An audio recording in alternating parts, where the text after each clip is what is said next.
Hello and welcome to Türkiye Talks.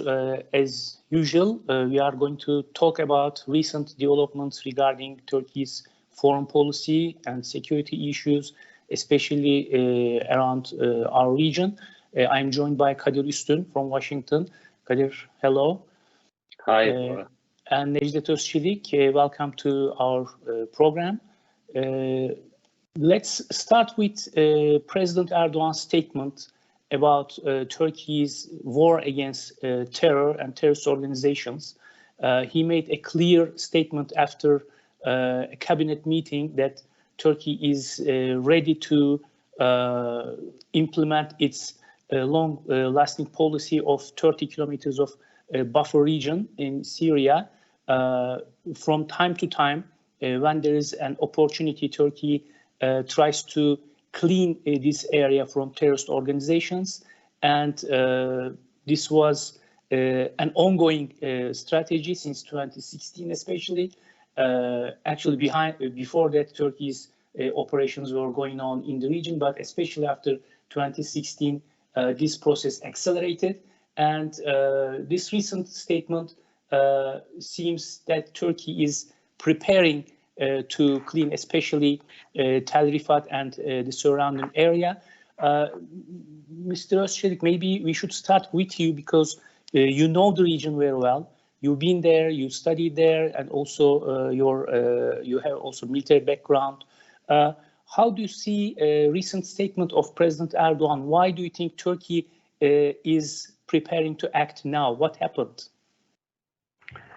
Yes, it has been a very long time that Turkey had developed a objective of establishing a not a buffer zone, that's a safe zone. Let me make a correction. It is right across from the Turkish border in Syria and in northern Iraq at the same time. So that's a very comprehensive challenge for Turkey. Because in two different countries, the PKK terrorist organization had expanded its armed activities, and in Syria it has turned into an hybrid organization indeed. And in northern Iraq, traditionally some mountainous areas had turned into some sort of strongholds for the PKK, which the PKK survival was just established on. So in this sense, the PKK and PYD's armed activities along the Turkish border, both in Syria and Iraq, has been an existential threat for Turkey. As you mentioned, Turkish government had developed a strategy of intervening the terrorist organization beyond the Turkish border. But it was not an easy task, especially starting from 2015. The PKK had attempted to start an insurgency in eastern Turkey. So that means the PKK was just trying to change its nature from a terrorist character to a, the insurgent character. But that strategy did not work at all. And then in 2015 and 16, Turkish security forces were pretty much reactive to the PKK attacks in Turkish territory. But after gaining the initiative, soon after the failure of the attempted coup by the FETÖ members, then Turkey pushed the terrorist organizations to the borderline, then to the areas beyond the border. And in August 2016, we have seen that the first comprehensive cross-border military operation, Euphrates Shield, just kicked off, and then multiple terrorist organizations at that time, not just only the PYD elements, but we also saw that the ISIL was an existential threat to Turkish national security. Then as Turkey just gained some spaces and territories in Syria, then some enclaves were created to establish a safe zone, which means the counter-terrorist activities was going to be prevented, were going to be executed in those areas, and these areas were also going to play a role of preventing the further terror attacks. So, in a way, starting from 2016, the Turkish projected safe zone first covered the area in Syria, then some other parts, especially in Afrin region. Then we saw the area of operation expanded to the Tel Abyad and Resulayn area in the eastern part of Euphrates River. Then in Idlib area, in a different character, there was some counter-terror activities also, but the escalation roles of Turkish military was also important in Idlib. Then in 4 different places, Turkey was able to create a functional safe zone. But anyhow, the PKK's attempts of destabilizing these safe zone also continued, the PYDs as well. And then in 2018, the similar strategy was just adopted in northern Iraq. So that was a very small operation right in the southern part of Şemdinli district of Hakkari. Soon after gaining some important strategic high grounds in Hakok region, the most important comprehensive operation started in a little bit deeper in the Hakok region in 2019. Then some successive operations followed each other, 8 in total, just created a long safe zone in northern Iraq at the same time. But we have some gaps in between the projected, the areas which were cleaned of the PKK elements.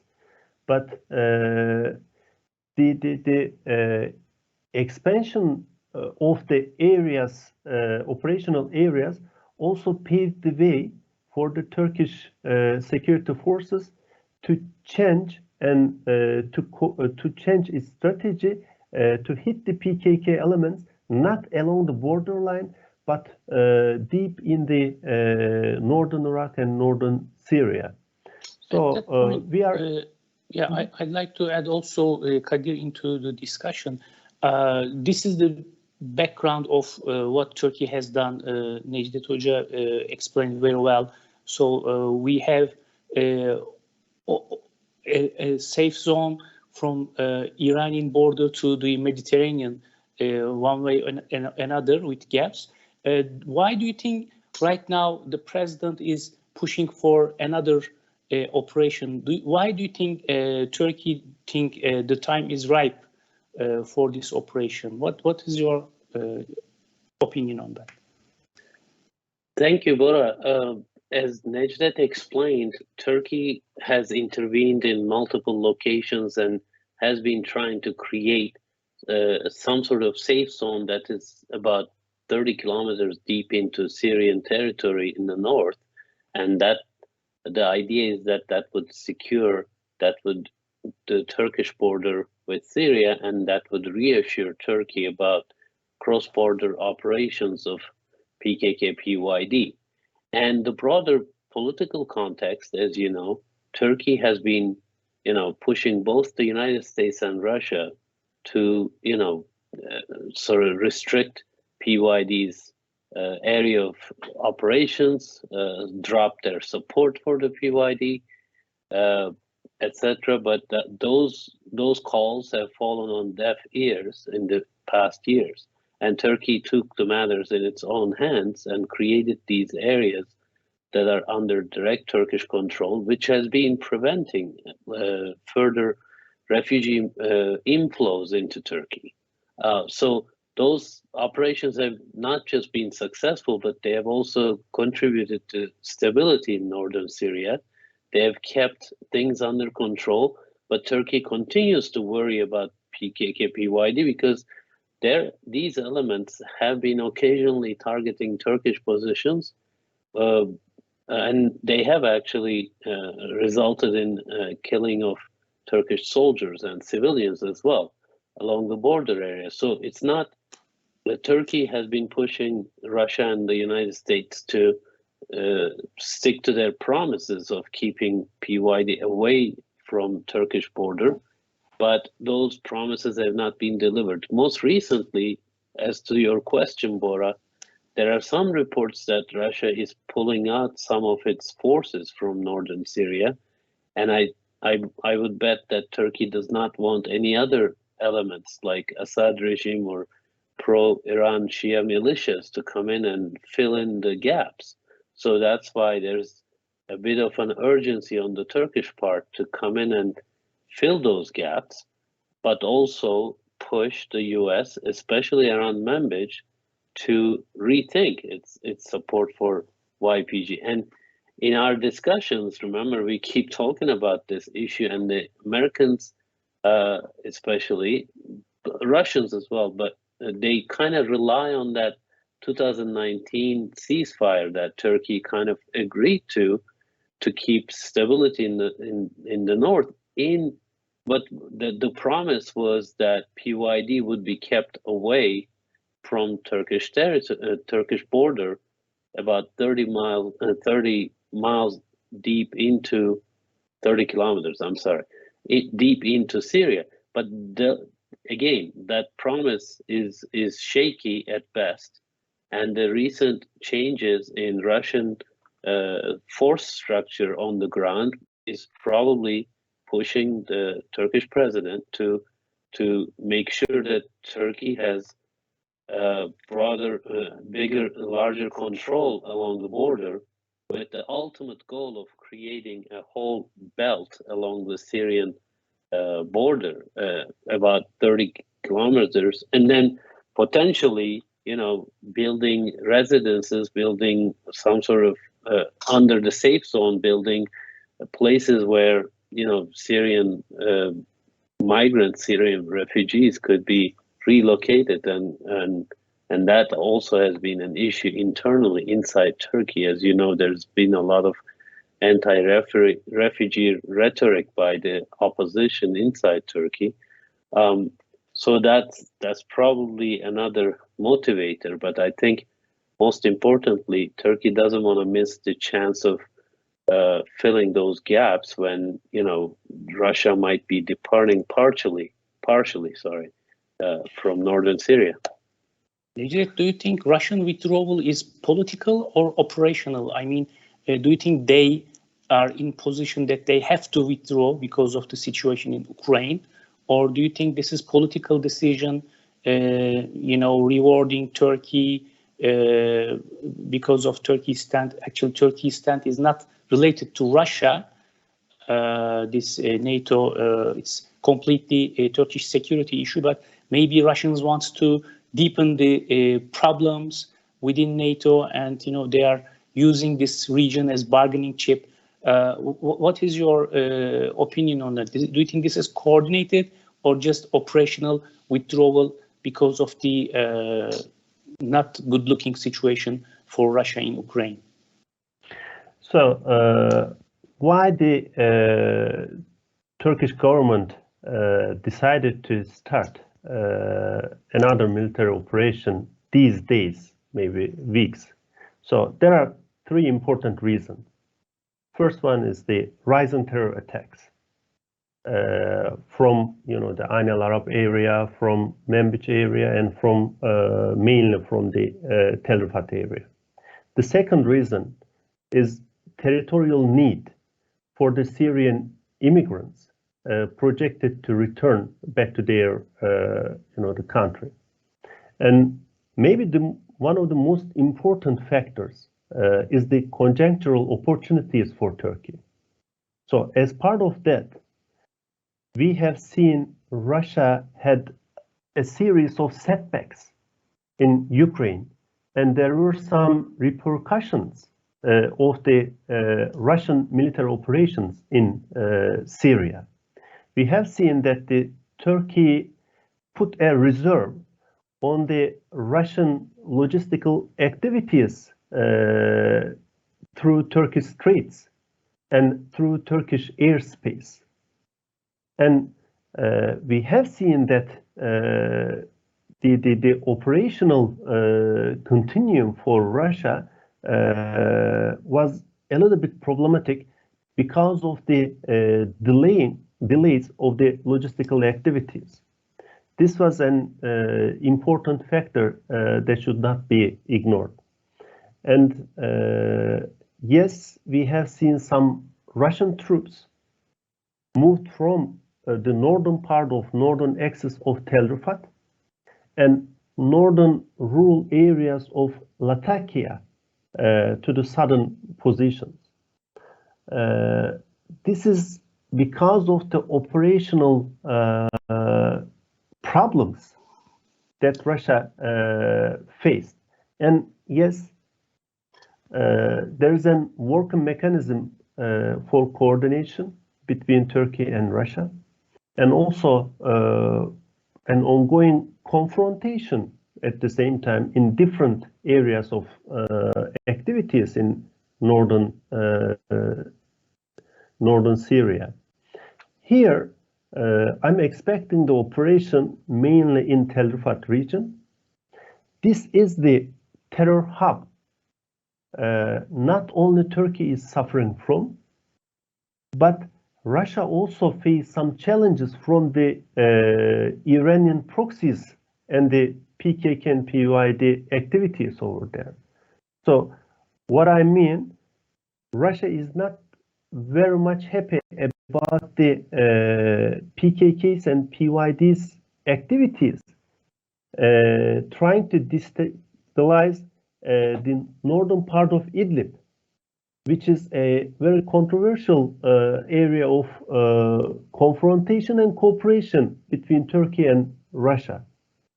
So in this sense, there are several reasons why Russia is just moving from some key locations, especially from Tel Rifat. Yes, operational problems, logistical problems that they have. And also, they are not very much happy with the demographic change made by the Iranian proxies in northern part of Aleppo. And also, there is an expert of armed attacks by the PKK and PYD towards the northern Idlib. And when we just, bring all these factors together, Russia had nothing but to the blink to Turkey. Yes, there could be such an Turkish operation is possible and also beneficial. So Russia is approaching to this situation pragmatically as well. I always thought that Tel Rifat area is a gateway to Aleppo. Do you think if Turkey controls the area, it can open the way for opposition to Aleppo? Can you comment on that as well?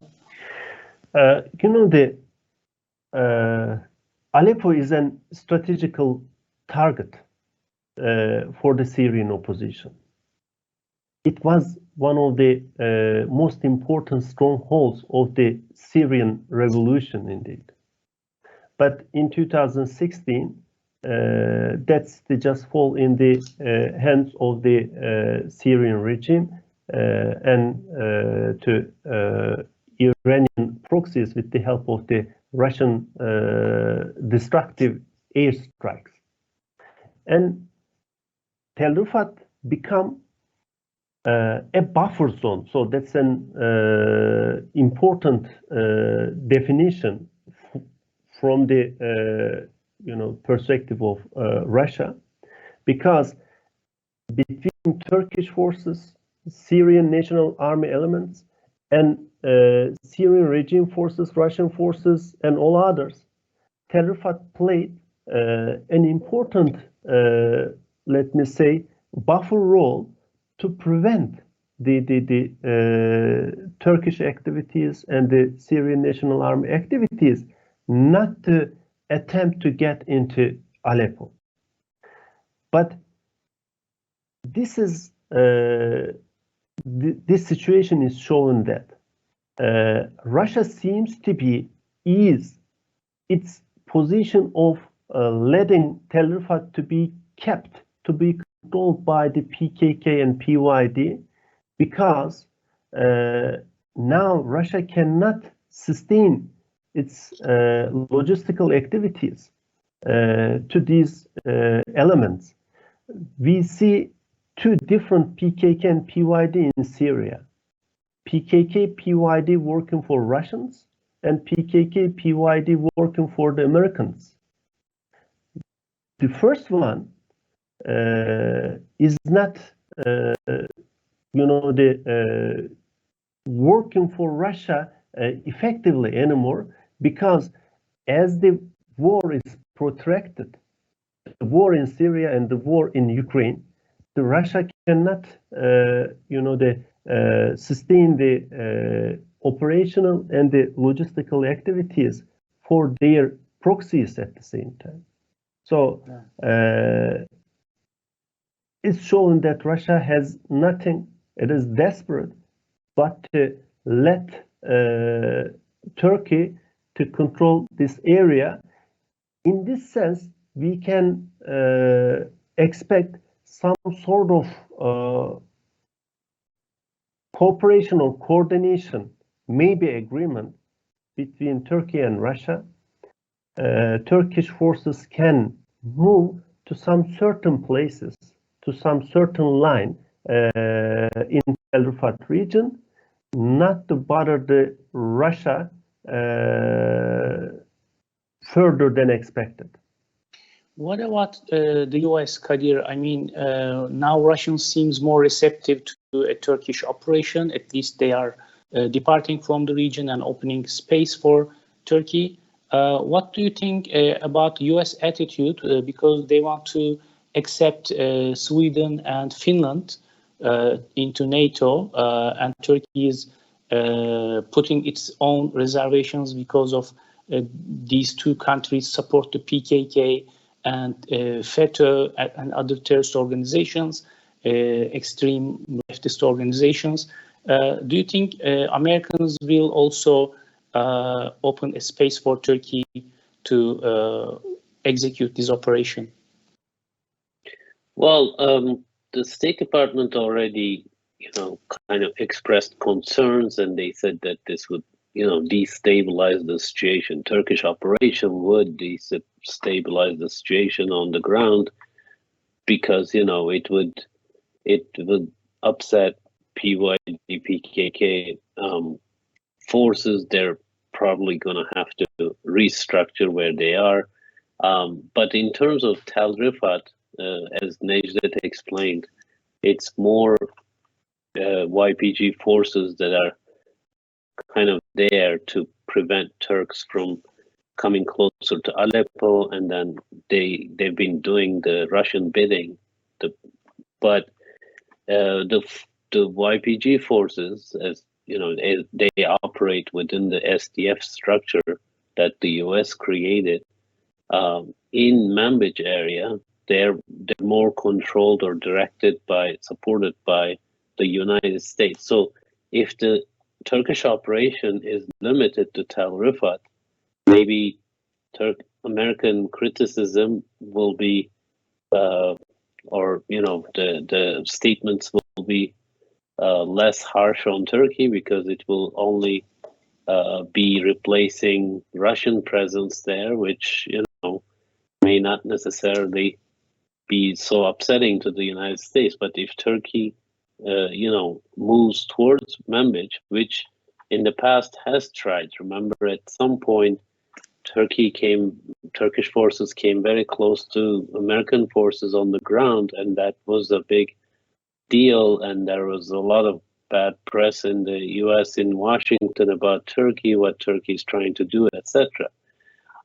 So I think the United States, especially the military, is not willing to change its support for the YPG, and they don't want the status quo that they created on the ground to change, which is the status quo they created is that SDF structure, which is which has they argue to the Turks that there's a lot of Arabs there, but we know that the main guys in charge are the YPG forces, which is making Turkey nervous. And Turkey has been complaining about this, pushing the U.S. to drop its support. So I think in terms of this specific operation, it will depend on where it's directed at. If it's directed at Tel Rifat, we may hear some complaining and even condemnation by the United States, but they may not be able to do much. But if Turkey moves towards Manbij and other areas where U.S. forces are physically located or U.S. intelligence assets are located, then that's going to be a bigger problem. In terms of tying it to Sweden and Finland, I think Turkish, there was a bit of a surprise in the international public opinion about Turkey's first reaction to this. But when you look at Turkey's past statements about Western support, European support, and American support for the YPG, it's not surprising at all, and we should have expected it, right? Because Sweden and Finland, their approach is actually kind of representative of the larger Western attitudes, which is to support YPG, ignore Turkey's security concerns, and even hold off on selling arms to Turkey, based on Turkey's operations on the ground. So that dynamic, Turkey brought it up again when Sweden and Finland applied to become NATO members. Turkey said, how about terrorism, right? Turkey has been trying to bring this up within NATO. NATO members are kind of ignoring Turkey's, concerns. So in that larger context, it is definitely related to membership, but I don't think it's a specific kind of bargaining thing that, Turkey, because there were some press reports that suggested that Turkey could come into these areas in Northern Syria. In return, they would agree to NATO membership for Sweden and Finland. I don't think that bargaining is going to be, I don't think it's going to work that way quite exactly, because as we stated at the beginning, the goal in Northern Syria for Turkey is to create this at least 30 kilometer belt and relocate some of the Syrian migrants in Turkey to these areas, and then eventually enable a political process where YPG is weakened and away from Turkish borders at the very least, and some Syrians at least are returning back to Northern Syria. So I think that's kind of what I can say about that, Bora. But there's this specific visit. We were talking a little earlier, one-on-one, Bora. You've seen the Swedish teams and the Finnish teams arrive in Turkey. They've had some meetings. I'm not sure if there was an announcement just yet. What are the concrete things they can give to Turkey in terms of support for YPG that would make a difference for Turkey? What do you think? I think, these countries like Sweden, Finland, and some other European countries are masters of hiding their support to these organizations from their public. And the public in Europe, in these countries, are ignoring, and even probably most people have no idea about what their governments have been doing for these many years. I think Turkey's attitude, Turkey's reservation about having these countries into NATO exposed what has been done so far, because now they feel a strong security problem. They feel insecure because of Russian invasion to Ukraine. So they are probably worried about same thing can happen to their countries. So in that process, a country, Turkey, comes and says, look, you want security guarantees, but you are supporting terrorists in our country. Maybe this voice have not been heard before, but now everybody is so into that, and they now hear about the situation. I think Turkey, in a way, exposed these countries. Now they are having meeting in Ankara. Finnish and Swedish delegations are having meetings in Turkish presidential compound with Turkish officials, and Turkey is asking for concrete results and security guarantees. And I think Turkey wants to see actions, not words, not promises, because we have seen many times in the past, let's say the Cyprus issue, other issues, Turkey's accession negotiations. We heard lots of promises, but delivered. So I think Turkey is looking for more concrete results before saying yes to NATO enlargement, and these talks are going on. Swedish delegation made a statement during those meetings, and they said, we are trying to understand what Turkey wants, although they are very clear. And also, they deny that they are funding these organizations, but we all know the games, YPG, PKK. These are two affiliated organizations, but they try to separate them. So I think there will be negotiations, and I don't think Turkey will say an easy yes to Swedish and Finnish demands.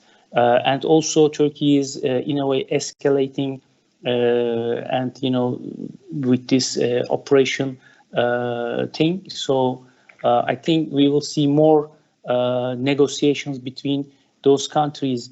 I want to ask Necdet again about the operation.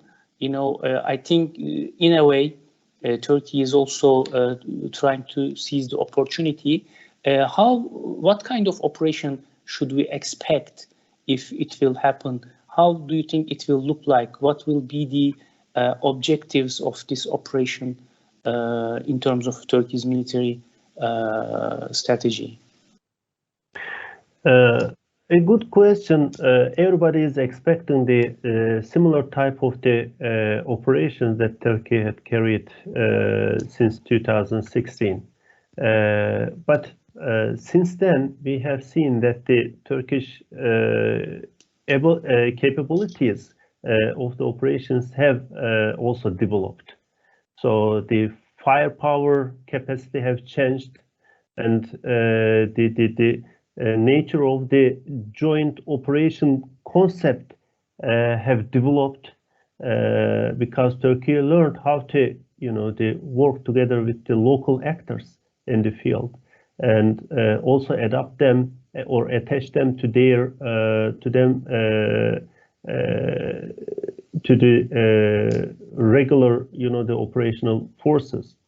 So yes, I'm expecting an intensive aerial activities as it happened during the Operation Olive Branch. So that means some conventional fighter jets are going to involve. This is probably part of the negotiations between Russians and Russian authorities at the same time. And in addition, we will be seeing a number of the unmanned air vehicles are going to be operating for the need of the close protection, close air support for the maneuvering forces on the ground. And this is also going to play an important role. But here, since Turkey stopped its last operation or achieved its last operation, the confrontation with the PYD elements have changed or started to be seen in a different character. So the conflict character is based on the intensive use of the artillery pieces. So the fighter jets, the unmanned air vehicles, and the artillery pieces, they are going to shape the conflict field indeed. And after softening the the PKK's deliberate defensive lines, then we will be seeing the maneuvering forces will play an important role.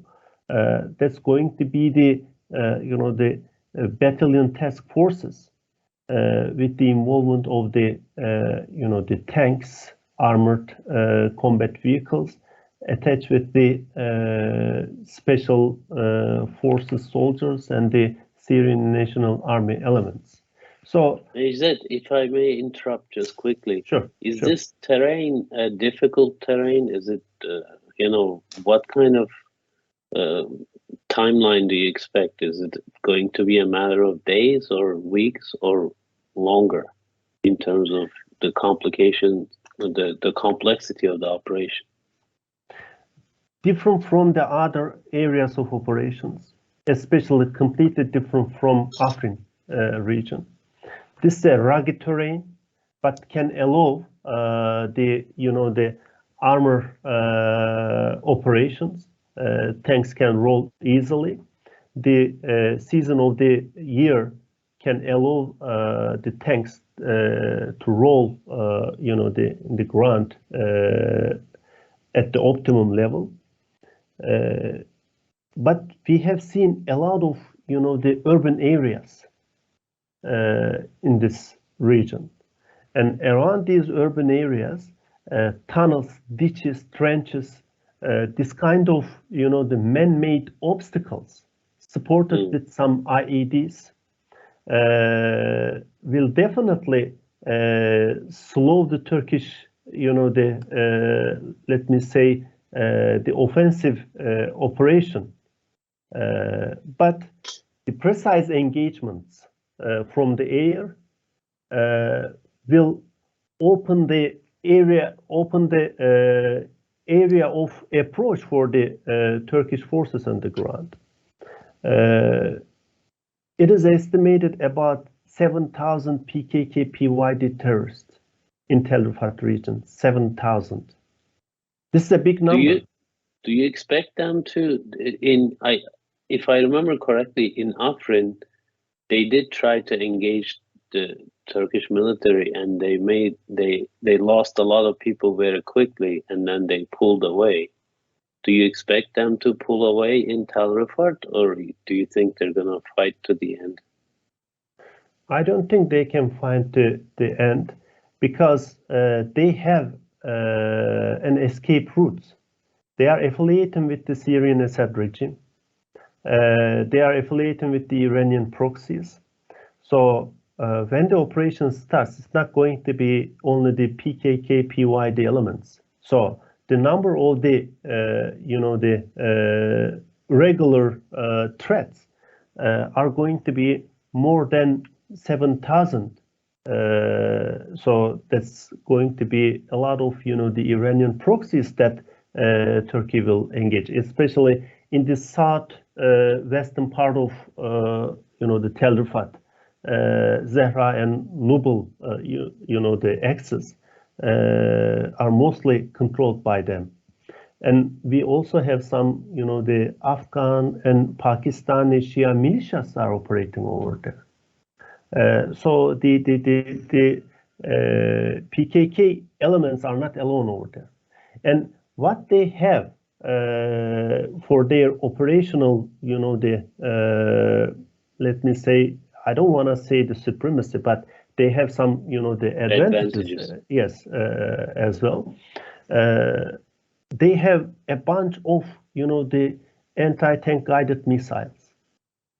Since the start of the, the Syrian civil war, we have seen that several methods dominated the, the conflict zones by the terror groups or the irregular groups. We, at the beginning of the, the Syrian civil war, we have seen a lot of, the car bombs. So they played just like, the guided missiles moving on the roads, but the capacity of these regular, the elements or the terror groups increased with the help of the state level actors, and they had easy access to possess the, the sophisticated weapons, just like, the ATGMs. And it's not just only the, the Russian-made, the cornets and so on.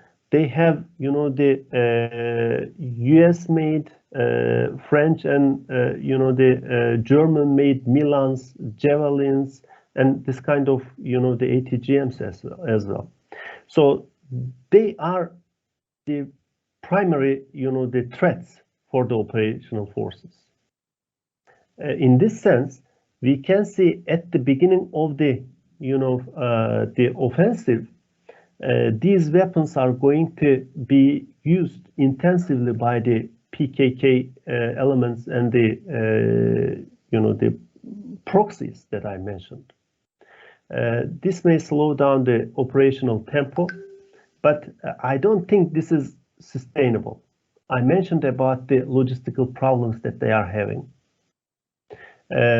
After, the 5 to 7 days, their determination to defend will be, the breached, and then the operation will, regain its tempo and expand its area, the southward to the Aleppo direction, but it will definitely stop before reaching to the suburbs of, the Aleppo. This is what I am expecting.